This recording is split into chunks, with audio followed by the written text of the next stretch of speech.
Bismillahirrahmanirrahim. Alhamdulillahirabbil alamin.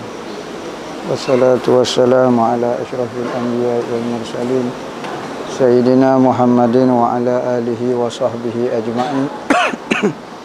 Qala rabbi shrah li sadri wa yassir li amri wa hlul 'uqdatam min lisani yafqahu qawli.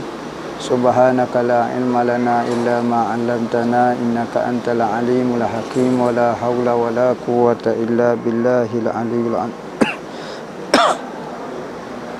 Nawaitu ta'lu wa ta'lim wa tazakura wa tazkira wa nafa'a wal intifa' wal ifadah wal istifadah wal hasa ala tamassuki bi kitabillah wa sunnati rasulihi wa du'a ilal huda wa dalalata alal khair ibtigha'a wajhillah wa qurbihi wa sawabihi subhanahu wa ta'ala. Allahumma inni as'aluka ilman ladunni wa mashraba safihani ya wahabu ya ghani. Qala al-muallif rahimahullahu ta'ala wa nafa'ana bihi wa bi'ulumihi fid dharain amin. Rabbi yassir wa la tu'assir wa tamim bil khair wa la haula wa la quwwata illa billahil aliyyil azim. Ilahi anta maksudi wa ridhaka matlubi a'tini mahabbataka wa ma'rifataka. Amma ba'du, assalamualaikum warahmatullahi wabarakatuh. Berkata Al-Allamah Mufassir Muhaddis Rabbani Abdullah Sirajuddin Al-Husaini,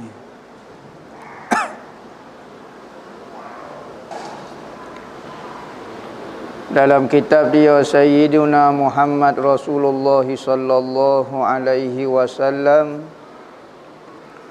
sehinggalah perkataan dia, falamma kana bil mauqif min Arafat qala Rasulullah sallallahu alaihi wasallam a'id alayya maqalatak fa'ada alaihi faqala Rasulullah sallallahu alaihi wasallam qad aflaha man ruziqa lubba ay aklan rajihan ihtada bihi ilal islam wa fi'lal ma'murat wa tarkil manhiyat.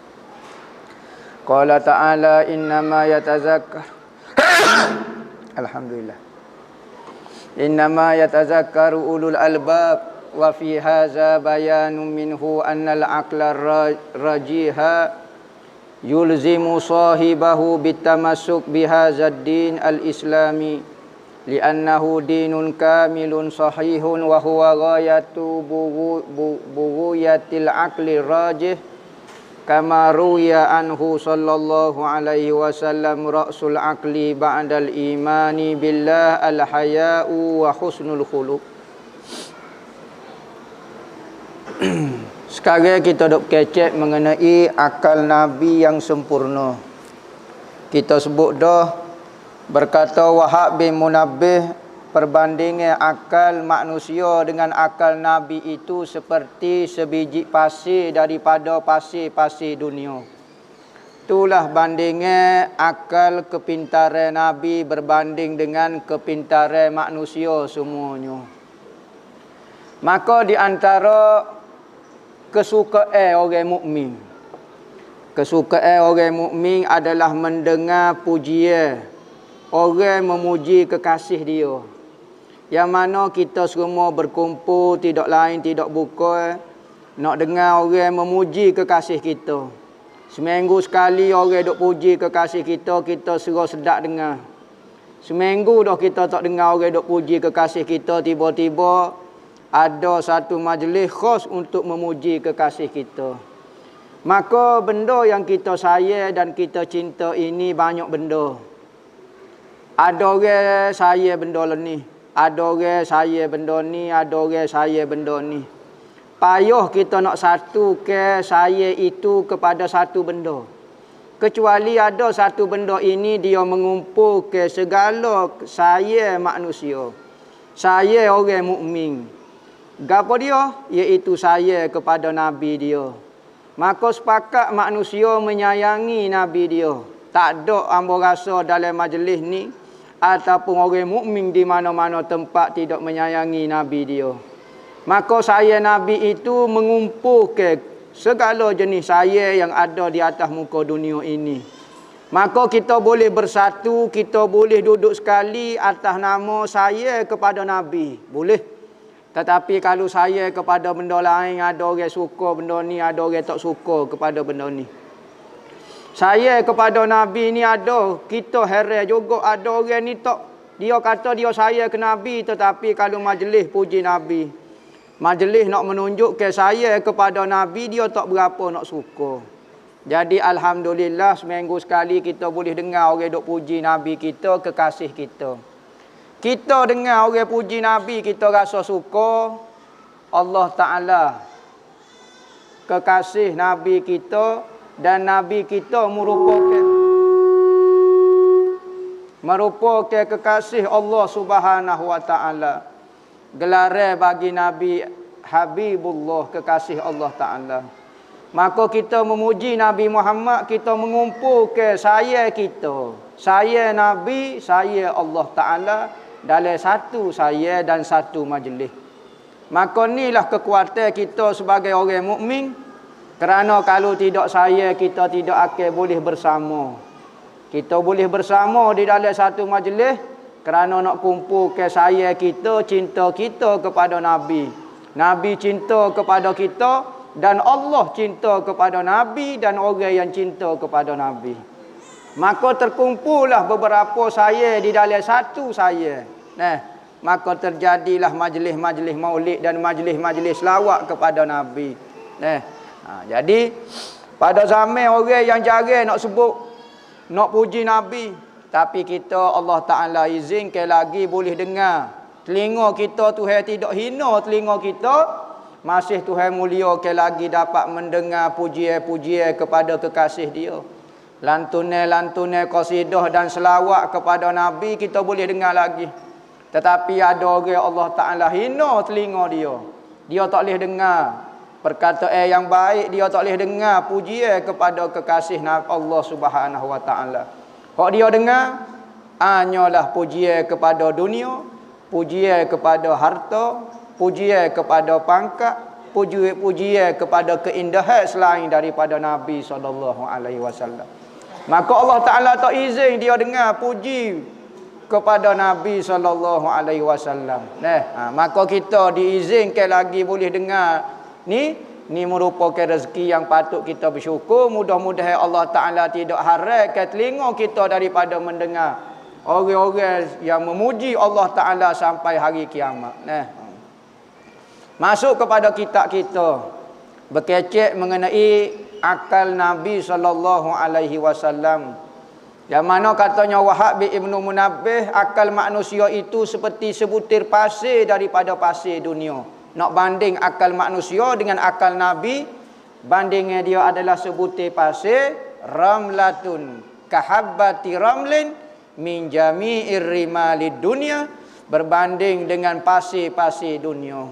Orang yang menganggap dia pintar, mesti dia kena ikut Nabi. Kalau seorang itu menganggap dia pintar tapi dia tak ikut Nabi, berarti dia tidak pintar, dia tidak bijak.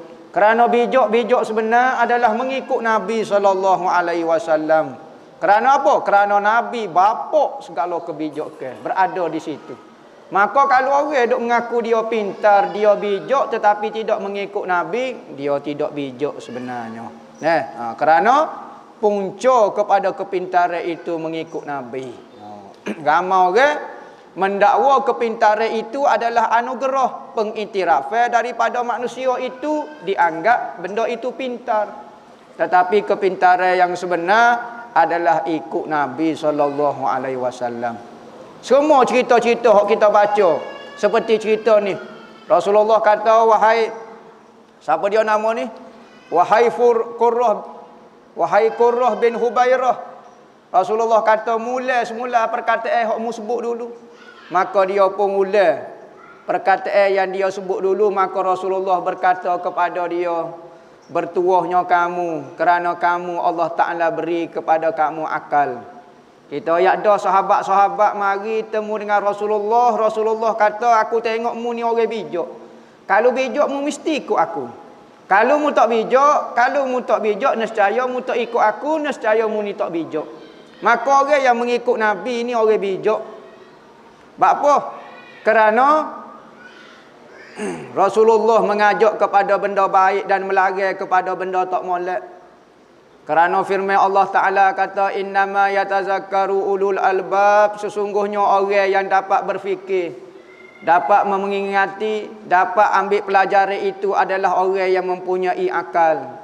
Kalau orang dengar kebaikan tapi tak boleh nak ikut, berarti akal dia masih kurang lagi. Masih nak mengikut kebodohan yang ada di dalam diri dia. Manusia ni ada bijak dia dan ada pintar dia. Menurut pengajian orang putih lah, pintar itu kalau periksa boleh bijak. Manakala kalau ikut Nabi pula, pintar itu kalau kamu ikut Nabi Muhammad, sekalipun mu periksa dapat belaka. Periksa tak cakap meniru. Meniru pun boleh kalau jawab sendiri tak tahu boleh berapa. Tetapi dia ikut Nabi Muhammad, orang ni bijak. Kepintaran itu bukan berada di nombor, bukan berada di huruf. Maka sebab tu semua manusia itu pintar menurut Nabi. Tetapi kita menganggap manusia itu pintar dengan bodoh menurut penilaian kita. Tetapi Nabi Muhammad kata, mu bodoh setara mana kalau mu ikut aku, mu bijak.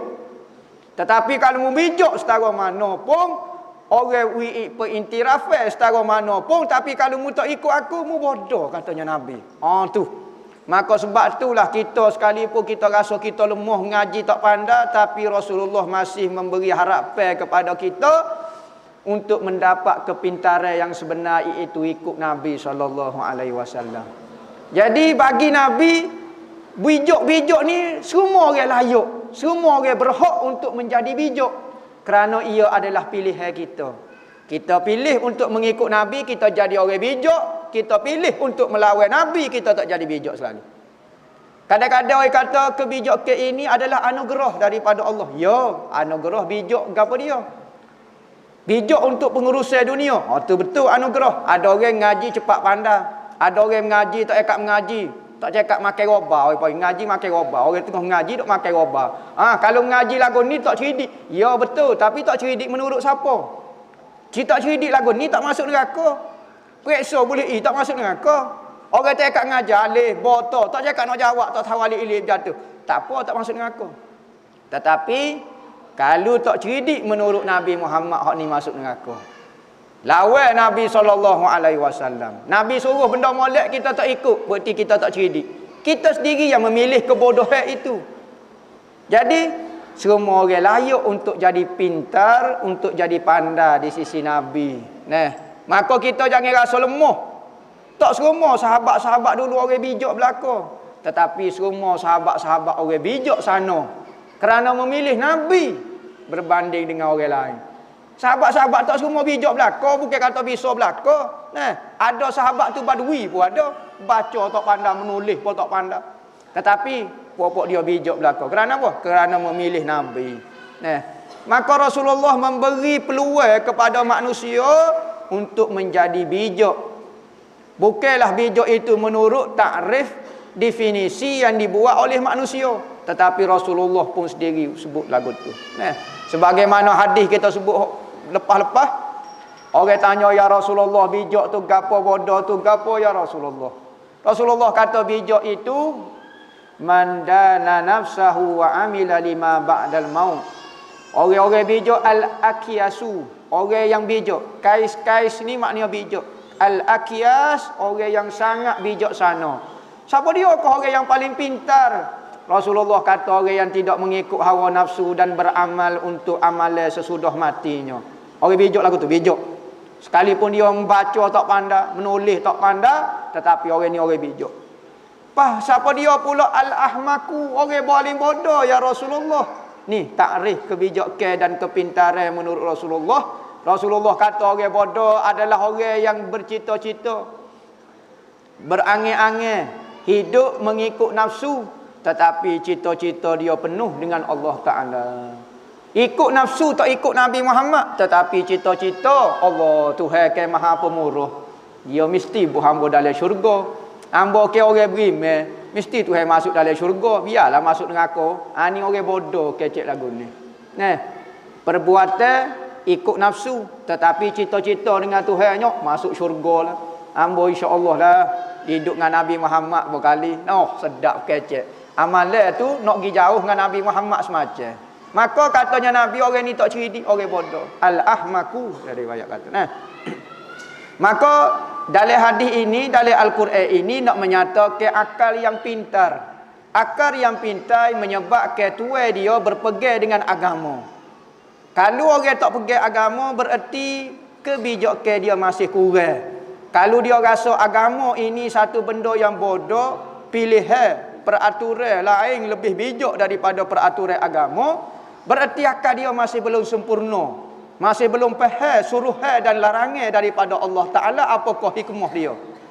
Kerana apa? Kerana agama Islam ini adalah agama yang sempurna dan betul.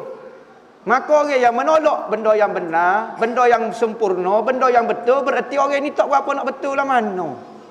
Maka ia merupakan Islam, merupakan kemuncak kepada hasil daripada akal yang sempurna. Kalau orang yang betul-betul sempurna akal dia, semakin kuat berpegang dengan agama Allah Ta'ala. Nah, sebagaimana diriwayatkan daripada Nabi SAW, Rasul akli ba'dal imani billah al-haya'u wa husnul khuluq. Katanya Nabi SAW, ibu kepada kepintaran dan akal itu selepas daripada beriman dengan Allah. Hak ni paling besar sekali.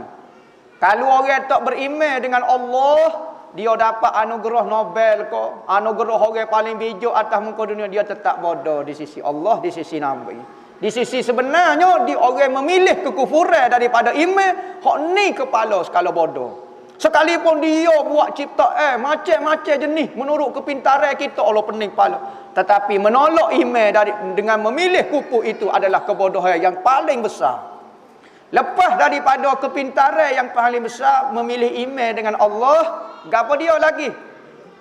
Akal yang sempurna. Hak paling besar sekali beriman dengan Tuhan. Orang boleh beriman dengan Tuhan, berarti akal dia comel dah tu. Kedua, peringkat akal yang sempurna ni, al-haya'u, perasaan malu. Malu ini menunjukkan orang pintar. Buat kerja jangan tidak ada malu. Iza lam tastahi fasna' ma syi'ta. Apabila kamu tidak malu, buatlah apa dia kamu suka. Maka manusia kalau tidak ada malu, kepintaran dia kurang. Saya beri medah, ya, tetapi kurang sikit. Keduanya, perangai yang baik. Husnul khuluq. Orang perangai tak jurus bererti akal dia tidak sempurna. Akal dia tidak pintar lagi. Nah, kerana orang pintar melahirkan akhlak-akhlak yang sempurna, muncul daripada akal yang bijak. Kalau orang tak bijak, perangai tak berjurus selalu. Pilihan dia tidak tepat. Pilih benda yang merugikan daripada benda yang menguntungkan. Li'annal Islam huwa dinul muhkam wallahu a'lam.